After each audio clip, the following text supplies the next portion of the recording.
Hello, welcome to advisor. NCERT exemplar में हम पहुंचे हैं of class 7th chapter number 12 पे। This is reproduction in plants. Multiple choice question में सबसे पहला क्वेश्चन है which of the following parts of a plant take part in sexual reproduction. Sexual reproduction क्या है? It is the process of development of new organism through the formation and fusion of gametes. ठीक है, तो ये काम हमारा flower में होता है। ओके दूसरी बात, जो सीड है, सीड जो है वो नए प्लांट्स को जनरेट करते हैं, यानी कि फर्टिलाइजेशन के बाद ओवरी चेंजेस इनटू फ्रूट। ये बात हमें पता है कि जो ओवरी है वो किस में कन्वर्ट हो जाता है? फ्रूट में कन्वर्ट हो जाता है। ठीक है, और जो ओव्यूल्स हैं वो सीड में कन्वर्ट हो जाते हैं, और ये जो सीड है ये नए प्लांट्स जनरेट करते हैं। सो सेक्सुअल रिप्रोडक्शन के थ्रू ये दो काम कर रहे हैं, यानी कि सीड्स जो है वो भी आपके नए प्लांट जनरेट कर रहे हैं और फ्रूट्स जो है उसके जरिए सेक्सुअल रिप्रोडक्शन हो रहा है। तो first and second will be your answer. So A is the correct answer of question number 1. Second question. Leela observed that a pond with clear water was covered up with a green algae within a week. By which method of reproduction did the algae spread so rapidly? इतना तेजी से सिर्फ एक ही चीज में हो सकता है, फ्रेगमेंटेशन। मान लीजिए कोई एल्गी है, फॉर एग्जांपल स्पायरोगायरा। यहाँ पे इस एक एल्गी का एग्जांपल ले रहे हैं, spirogyra which is a algae.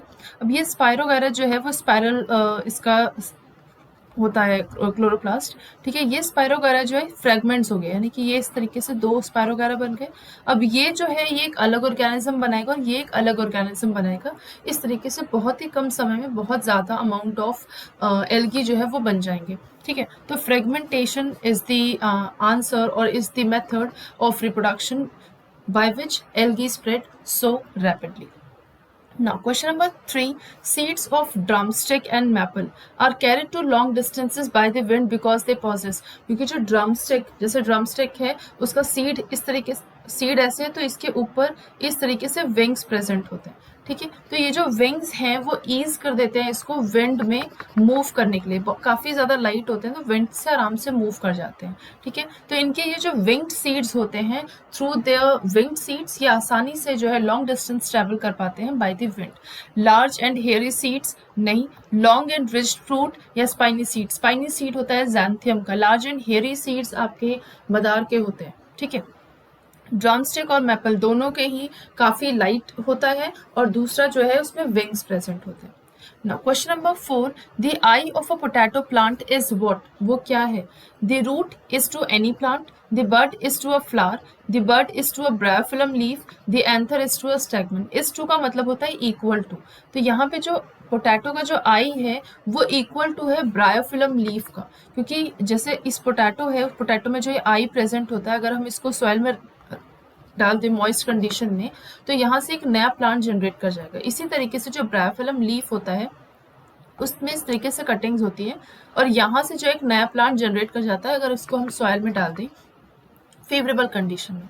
ठीक है, तो ये जो पोटैटो प्लांट का जो आई है that is the bud is to bryophyllum leaf. Okay, now question number 5. The ovaries of a different flower में कंटेन। ओवरीज में जो है वो क्या प्रेजेंट होता है? ओव्यूल्स प्रेजेंट होता है। ओव्यूल एक भी प्रेजेंट हो सकते हैं और कई सारे भी प्रेजेंट हो सकते हैं। जैसे फॉर एग्जांपल एक किस में होता है? जैसे मैंगो में।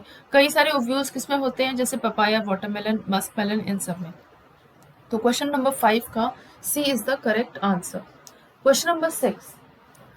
विच of the following statement is और are true for sexual reproduction in plants? Question number 1, sorry option number 1. Plants are obtain from seeds. क्या प्लांट्स सीड से ऑब्टेन होते हैं? अभी हमने थोड़ी देर पहले पढ़ा था, यस, सीड से एक नए प्लांट जो है जनरेट हो रहा है। 2. Plants are always essential for sexual reproduction या always essential for reproduction. Simple यहाँ पे रिप्रोडक्शन बोला है तो उसके बारे में समझते हैं। अब देखो सेक्सुअल रिप्रोडक्शन के लिए तो ये सही बात है, 2 प्लांट्स जरूरी है, लेकिन यहाँ पे अगर एसेक्सुअल रिप्रोडक्शन की बात करें तो वहाँ फ्रेगमेंटेशन भी हो जाता है। ठीक है, तो यहाँ पे आपका ये ऑप्शन गलत हो जाएगा। Next, fertilization can occur only after pollination. True, pollination के बाद ही हमेशा, क्योंकि पॉलिनेशन के जरिए जो पॉलिन होता है वो कहाँ जाता है? स्टिग्मा के पास, और स्टिग्मा के पास आके ये पॉलिन जो है पॉलिन ट्यूब जनरेट करता है। उस पॉलिन ट्यूब में होता है मेल गैमीट और वो मेल गैमीट जो है फीमेल गैमीट से फर्टिलाइज करता है एंड देन जाइगोट बनाता है। तो इसको हम कहते हैं फर्टिलाइजेशन। ठीक है। तो fertilization can occur only after pollination, true. Only insects are agents of pollination, नहीं, इसके साथ विंड भी होता है, वाटर भी होता है, बहुत सारे एनिमल्स होते हैं, इवन ह्यूमंस भी होते हैं, ये सारे एग्जाम्पल है आपके पॉलिनेशन के एजेंट्स के, ठीक है। तो ये आपका गलत स्टेटमेंट हो गया। तो first and the third is the correct statement. तो विद दिस क्वेश्चन नंबर 6 का A is the correct option. Question number 7, pollination refers to, pollination का मतलब क्या होता है? Transfer of pollen to the stigma, transfer of pollen to the stigma. तो transfer of pollen from anther to the stigma, ये जो है सी जो है करेक्ट आंसर हो जाएगा, ठीक है। Now question number 8, fungus, moss and fern reproduce by a common method of asexual reproduction, name the method. ये तीनों ही आपको पता है कि जो जैसे ब्रेड है, वो ब्रेड एयर के कांटेक्ट में आता है, तो एयर में क्या होता है, एयर में बहुत सारे फंगल स्पोर्स होते हैं, ठीक है। तो उन फंगल स्पोर के जरिए जो इस ब्रेड के ऊपर जैसे फंगल स्पोर पहुंचेगा, उसको मॉइस्ट कंडीशन मिलेगा, फेवरेबल कंडीशन मिलेगा, वो आराम से ग्रो कर जाएगा, ठीक है। इसी तरीके से आपका मॉस में भी होता है, स्पोर्स बनते हैं, फर्न में भी स्पोर्स बनते हैं। तो यहाँ पे स्पोर्स के जरिए सारा काम हो रहा है, तो ये इसका मेथड है spore formation. So question number 8 का जो आंसर हो जाएगा वो है स्पोर फॉर्मेशन, ठीक है। एक second, spore formation. Okay. Question number 9. Pick the odd one out of the following on the basis of mode of reproduction. Give reason for it. Sugar cane, potato, rice and rose. यहाँ पे odd one out है rice. Sugar cane जो है वो आप direct उसका जो sugar cane का पार्ट है उससे उसको आप लगाओगे, उसके नोड्स रहने चाहिए और उसको आप लगाओगे तो वो लग जाएगा। सेम पोटैटो, पोटैटो में आईज प्रेजेंट होती है, जिसको लगाओगे आप लग जाएगा। रोज में आपको ब्रांच की सिर्फ जरूरत है, लग जाएगा। लेकिन राइस के साथ ऐसा नहीं, इसके आपको जो है सीड्स आपको चाहिए होंगे, ठीक है। Rice reproduces bye means of seeds. बाकी जितने भी है वो वेजिटेटिव प्रोपेगेशन करते हैं और स्टेम के जरिए भी हो जाएंगे, ठीक है। तो rice is the odd one out. Question number 10, बूझो had the following parts of the rose plant. एक लीफ है उसके पास, रूट भी है उसका, ब्रांच है, a flower, a bird and a pollen grain. किस पार्ट से एक नया रोज प्लांट बन जाएगा? तो आपके ये जो रोज प्लांट का जो ब्रांच है उससे एक नया प्लांट बन जाएगा। ब्रांच में नोड्स होने चाहिए और उसके थ्रू नया प्लांट आराम से ग्रो कर जाएगा।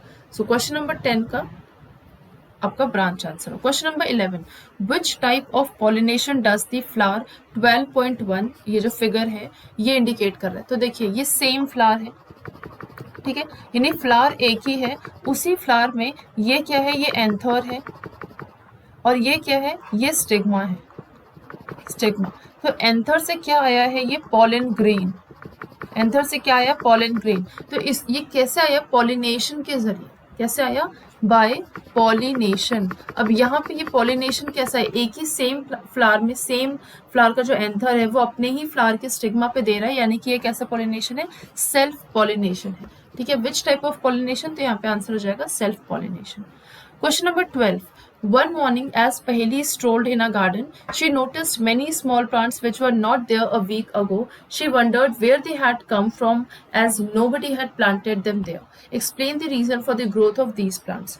तो एयर के जरिए कई बार जो है बहुत सारे सीड्स आ जाते हैं और वो ग्राउंड पे गिरे, हिट किया और उसके बाद उनको मॉइस्ट कंडीशन मिला, वो आराम से वहाँ ग्रो कर गए। तो इस तरीके से एयर में प्रेजेंट होने के वजह से ये वहाँ पे ग्रो कर जाते हैं, डिफरेंट डिफरेंट प्लांट्स डिफरेंट जगह पे, ठीक है। आई होप समझ में आया क्वेश्चन नंबर 12। क्वेश्चन नंबर 13, यहाँ पे आपको 3 पार्ट्स दिख रहे हैं। सबसे पहला ये पार्ट क्या है, इसको हम कहते हैं पॉलन ग्रेन, जिसमें ऑब्वियसली होगा मेल गैमीट जो कि नीचे आ चुका है, ठीक है। ये आपका क्या है, ये पॉलन ट्यूब है, पॉलन ट्यूब। और जो सी है, दिस इज जाइगोट, जाइगोट। इसके अंदर पहले से ही क्या होगा, इसके अंदर पहले से ही एक फीमेल गैमीट होगी और इस पॉलन ट्यूब के जरिए जो एक आया, ये क्या है, ये आपका मेल गैमीट है। मेल और फीमेल गैमीट जो है फ्यूज हो गया, फ्यूज होने के बाद क्या बनाएंगे, जाइगोट, जो कि सी शो कर रहा है। सो क्वेश्चन नंबर 13 का ये labelling. Question number 14, when you keep food items like bread and fruits outside for a long time, specially during the rainy season, you will observe a cottony growth on them. What is the growth called? Fungus. क्या कहते हैं इसको, fungus. और ये जो growth है वो कैसे हुई, अगेन मैं आपको सेम चीज बताऊं, फंगल के स्पोर्स जो है वो एयर में प्रेजेंट होता है और जैसे वो ब्रेड के ऊपर आएंगे उनको मॉइस्ट कंडीशन मिला और वो आराम से ग्रो कर गए, तो थ्रू दिस वो ग्रो कर जाते हैं, ठीक है। So the growth of fungus takes place by the germination of fungal spore के जरिए। Okay, now question number 15, group of seeds given in figure 12.3 first to third according to their means of dispersion। यहाँ पे means of dispersion कैसा है, तो ये आपको जो सीड है वो किसका दिख रहा है, ये मैपल का सीड है, किसका है, मैपल का सीड। और जो मैपल का सीड होता है ये विंग्ड सीड होते हैं, विंग्ड सीड। तो विंग्ड सीड जो है वो आपको पता है विंड के जरिए मूव करते हैं। यहाँ पे ये जो दिख रहा है ये आपका है हेयरी सीड ऑफ मदार, किसका है, हेयरी सीड ऑफ मदार, जिसको हम आक भी कहते हैं, ठीक है। यहाँ पे ये हेयरी सीड्स हैं, तो ऑब्वियसली ये दोनों जो हैं वो विंड के जरिए पॉलिनेट हो रहा है। ये जो थर्ड वन है दिस इज द ज़ैंथियम, इसको क्या कहते हैं, ज़ैंथियम। और ये एनिमल्स के जरिए डिस्पर्स होते हैं। इसमें आपको ये कांटे जैसे दिख रहे हैं वो उनके स्किन पे चिपक जाते हैं। तो यहाँ पे आपको पूछा है फर्स्ट, सेकेंड एंड थर्ड किससे हो रहा है, तो यहाँ पे a seed dispersed by the wind, seed dispersed by the water, seed dispersed by the animal. तो विंड के जरिए जो है फर्स्ट एंड थर्ड हो रहा है, सॉरी फर्स्ट एंड सेकेंड हो रहा है, और आपका एनिमल के जरिए जो है वो थर्ड हो रहा है, ठीक है। ये हो गया। Question number 16, coconut is a large and heavy fruit, how is it adapted for dispersal by water. तो जो कोकोनट है उसके ऊपर एक थिक फाइब्रस कोट होता है, कोकोनट है मान लीजिए, तो इसके ऊपर ना काफी थिक जो है, काफी थिक फाइब्रस कोट प्रेजेंट होता है, थिक फाइब्रस कोट प्रेजेंट होता है। और ये इसको एक बायंसी प्रोवाइड करता है, इसकी डेंसिटी कम कर देता है, बायंसी प्रोवाइड करता है, जिसकी वजह से ये आराम से फ्लोट करता है वाटर के ऊपर, ठीक है। सो क्वेश्चन नंबर 16 का आंसर है थिक फाइब्रस कोट की वजह से वो अडेप्ट हुआ है डिस्पर्सल बाय वाटर के जरिए। ओके, सो विद दिस हमारा ये जो चैप्टर है, chapter number 12 reproduction plants complete हुआ। आई होप आपको समझ में आया होगा। थैंक